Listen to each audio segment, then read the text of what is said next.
Pensez-vous que l'OTAN s'inquiète du fait que cela devienne une guerre mondiale ou un conflit nucléaire?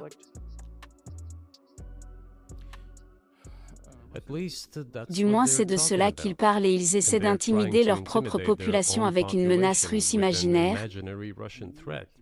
C'est un fait évident et les gens qui pensent ne sont pas des Philistins mais les gens réfléchis, les analystes, ceux qui sont engagés dans la vraie politique, les gens intelligents comprennent parfaitement que c'est un faux. Ils essaient d'alimenter la menace russe. La menace à laquelle je pense que vous faites référence est une invasion russe de la Pologne via un comportement expansionniste. C'est possible, vous imaginez un scénario dans lequel vous enverriez des troupes russes en Pologne. Dans un seul cas, si la Pologne attaque la Russie. Pourquoi? Parce que nous n'avons aucun intérêt pour la Pologne ou ailleurs. Pourquoi ferions-nous cela? Nous n'avons tout simplement aucun intérêt. Un de nos sénateurs américains de l'État de New York, Chuck Schumer, ont déclaré hier que nous devons continuer à financer l'effort ukrainien, sinon les soldats américains pourraient finir par se battre là-bas. Comment évaluez-vous cela? Eh bien, si quelqu'un a le désir d'envoyer des soldats réguliers, des troupes qui amèneraient certainement l'humanité au bord d'un conflit mondial très grave, c'est évident. Les États-Unis en ont-ils besoin? À des milliers de kilomètres de votre territoire national, n'avez-vous rien de mieux à faire? Vous avez des problèmes de frontières avec problèmes de migration avec une dette nationale de plus de 33 000 milliards de dollars. Vous n'avez rien de mieux à faire. Vous devriez donc vous battre en Ukraine. Ne serait-il pas préférable de négocier avec la Russie, de conclure un accord, de comprendre déjà la situation qui se développe aujourd'hui, de réaliser que la Russie se battra pour ses intérêts jusqu'au bout et en réalisant ce retour au bon sens, commencer à respecter notre pays et ses intérêts et chercher certaines solutions? Il me semble que c'est beaucoup plus intelligent et rationnel. La question est de savoir s'ils le veulent ou non. Savez-vous que le président Ukraine a publié un décret interdisant les négociations avec nous? Qu'il annule ce décret et c'est tout. Nous n'avons jamais refusé les négociations en effet. Nous entendons tout le temps que la Russie est prête, nous n'avons pas refusé. Qu'il annule son décret et entame des négociations. La Russie est prête, nous n'avons pas refusé. Qu'il annule son décret et entame des négociations, nous n'avons jamais refusé et le fait qu'il persiste à cause de M. Johnson, l'ancien Premier ministre de Grande-Bretagne, me semble ridicule et très triste car comme l'a dit M. Arakia, nous aurions pu arrêter ces hostilités, d'une guerre qui dure depuis plus d'un an et demi. Mais les Britanniques ont persisté et nous avons refusé. Où se trouve M. Johnson maintenant? Et la guerre continue. Pour être sûr de bien comprendre, vous voulez conclure un accord par rapport au conflit ukrainien. Et nous l'avons fait.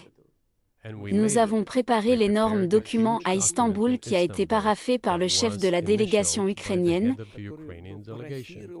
Il a apposé sa signature sur certaines des dispositions, pas sur la totalité, il a apposé sa signature, puis il a lui-même déclaré que nous étions prêts à le signer et que la guerre aurait été terminée il y a longtemps, il y a 18 mois, mais le Premier ministre Johnson est venu nous parler. Après cela, nous avons raté cette chance et maintenant, laissez-les réfléchir à comment inverser la situation, nous ne sommes pas contre. Ce serait drôle si ce n'était pas si triste.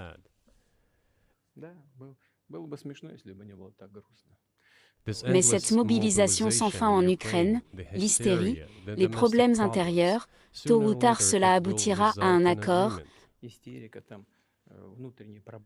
Vous savez, cela semble probablement étrange étant donné la situation actuelle mais les relations entre les deux peuples seront reconstruites.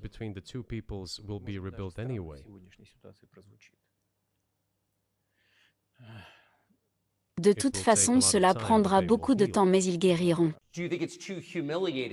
Pensez-vous que c'est trop humiliant pour l'OTAN d'accepter le fait que la Russie contrôle ce qui se passe sur le territoire ukrainien depuis ces 2 dernières années? Il y a eu du tumulte et des cris à propos d'infliger une défaite stratégique à la Russie sur le champ de bataille. Maintenant, ils se rendent apparemment compte que c'est difficile à réaliser. À mon avis, et par définition, c'est impossible. Cela n'arrivera jamais. Il me semble que maintenant ceux qui sont au pouvoir en Occident en sont venus aux mêmes conclusions. Si c'est le cas, si la prise de conscience s'est installée, ils doivent réfléchir à ce qu'ils doivent faire par la suite. Nous sommes prêts pour ce dialogue. Concernant Evan Gersovitz, qui est un journaliste du Wall Street Journal, maintenu en détention en Russie car accusé d'espionnage.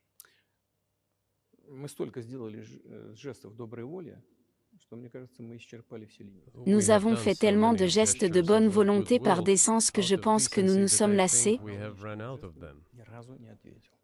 Nous n'avons jamais vu personne nous rendre l'appareil de la même manière. Mais en théorie, nous pouvons dire que nous n'excluons rien et nous pouvons le faire si nos partenaires prennent des mesures réciproques.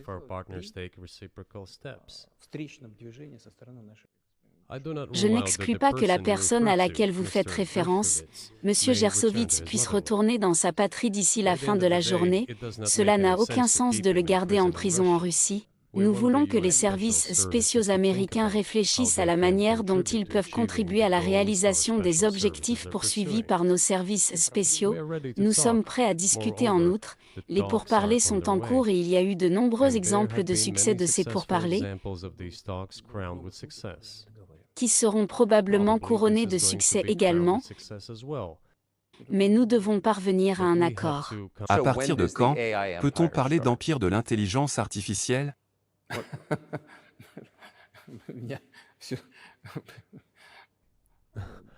Vous posez des questions de plus en plus compliquées. Pour y répondre, il faut être un expert des grands nombres. En intelligence artificielle et de big data, l'humanité est actuellement confrontée à de nombreuses menaces en raison des recherches génétiques. Il est désormais possible de créer des êtres surhumains, des êtres humains spécialisés, un athlète génétiquement modifié, un scientifique, un militaire. Il y a des rapports selon lesquels Elon Musk a déjà implanté une puce dans le cerveau humain. Dites, que pensez-vous de cela? Eh bien, je pense que rien n'arrêtera Elon Musk. Il fera ce qu'il veut. Mais vous devez trouver un terrain d'entente avec lui, chercher des moyens de le persuader. Je pense que c'est une personne intelligente, je crois sincèrement qu'il l'est. Vous devez donc parvenir à un accord avec lui car ce processus doit être formalisé et soumis à certaines règles.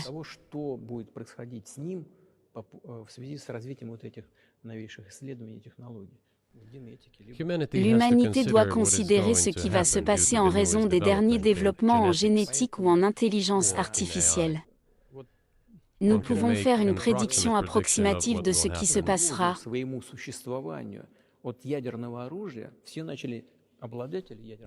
Une fois que l'humanité ressentira une menace existentielle provenant des armes nucléaires, toutes les nations nucléaires ont commencé à se réconcilier, depuis qu'elles ont réalisé que l'utilisation négligente de telles armes pourrait conduire l'humanité à l'extinction. Il est impossible d'arrêter la recherche en génétique ou en intelligence artificielle aujourd'hui, tout comme il était impossible d'arrêter l'utilisation de la poudre à canon à l'époque. Mais dès que nous réaliserons que la menace vient du développement effréné et incontrôlé de l'IA, de la génétique ou de tout autre domaine, le moment viendra de parvenir à un accord international sur la façon de réglementer ces choses.